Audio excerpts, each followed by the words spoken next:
Voyager, c'est habiter le monde. C'est aller vers un ailleurs dont on ne connaît parfois rien et qui pourtant finit par nous transformer. Dans cette série baptisée DS Talk, je vous propose d'aller à la rencontre de talents remarquables qui façonnent le monde du design, de la gastronomie et de la mode au Maroc. Dans cette symphonie d'inconnus, les routes s'étirent à l'infini, chaque virage est une invitation à la découverte et chaque trajet une métaphore de la vie elle-même.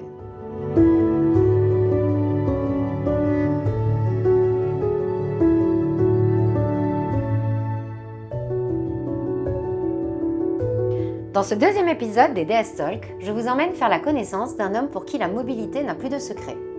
Véritable transfuge de classe, le chef cuisinier Larsen Hafid n'a cessé toute sa vie de bouger, évoluer et se muer.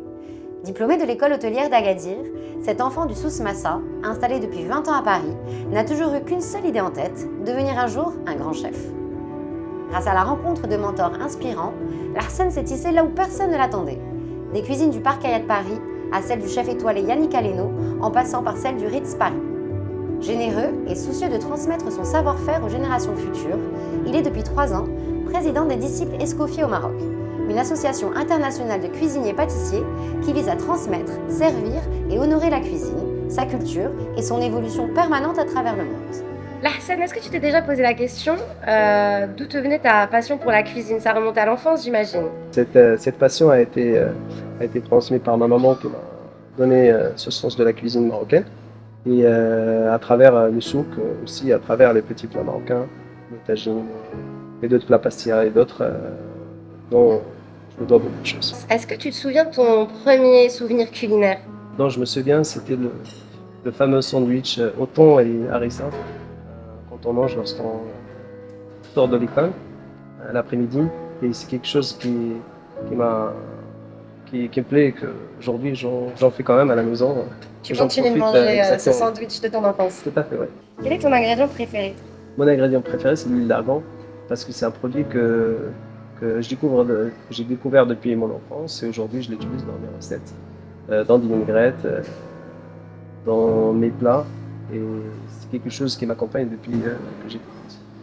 Tu nous as parlé de l'importance de l'huile d'argan dans ta cuisine, du fait qu'elle te remémorait tes souvenirs d'enfance. Est-ce qu'il y a d'autres ingrédients locaux de la région d'Agadir d'où tu viens, que tu affectionnes particulièrement, qui font partie vraiment de ton répertoire culinaire au quotidien en cuisine?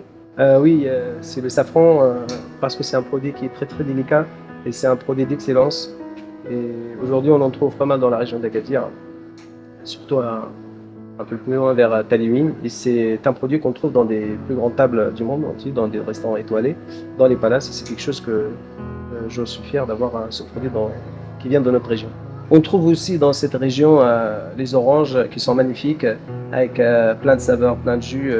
Aujourd'hui même, dans ce domaine qu'on a visité, où on a fait la découverte des oranges magnifiques avec un parfum exceptionnel.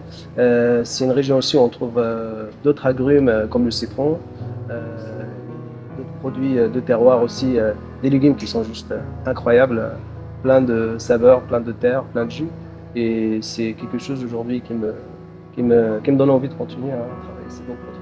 Aujourd'hui, ma cuisine, je la décline comme une cuisine simple, efficace et moderne, parce que je m'inspire des recettes de ma maman, comme le méchoui ou la méchouia ou la tangia, dans lequel j'en profite de toutes ces techniques que j'ai apprises avec des grands chefs et avec des techniques de nouvelles machines qui ont été construites pour des cuissons basse température, vario-cooking, des cuiseurs.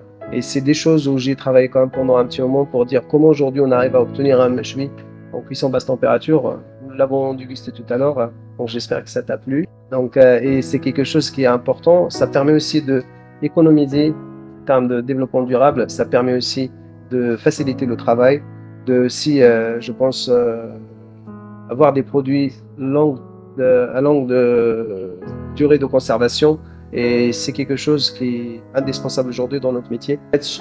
Du lieu ou du cadre, aussi on en parle de toutes les sauces et les extractions à travers nos légumes. On a des légumes exceptionnels et aujourd'hui on a des jus du foie qu'on fait naturel. On peut extraire ces jus à travers nos légumes.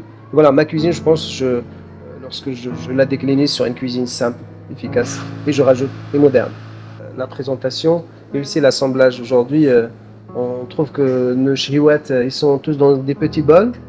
On essaie de... Ça fait un peu un sharing, mais aujourd'hui, les chihuahuas, j'essaie de les mettre tout autour, tout dans une assiette, en utilisant par exemple la salade de betterave à l'orange en coulis, le caviar de l'Ozalo en cannelloni de bergine, la tomate caramélisée en dipping. Ça fait comme un petit mélange de canapé d'amuse-bouche.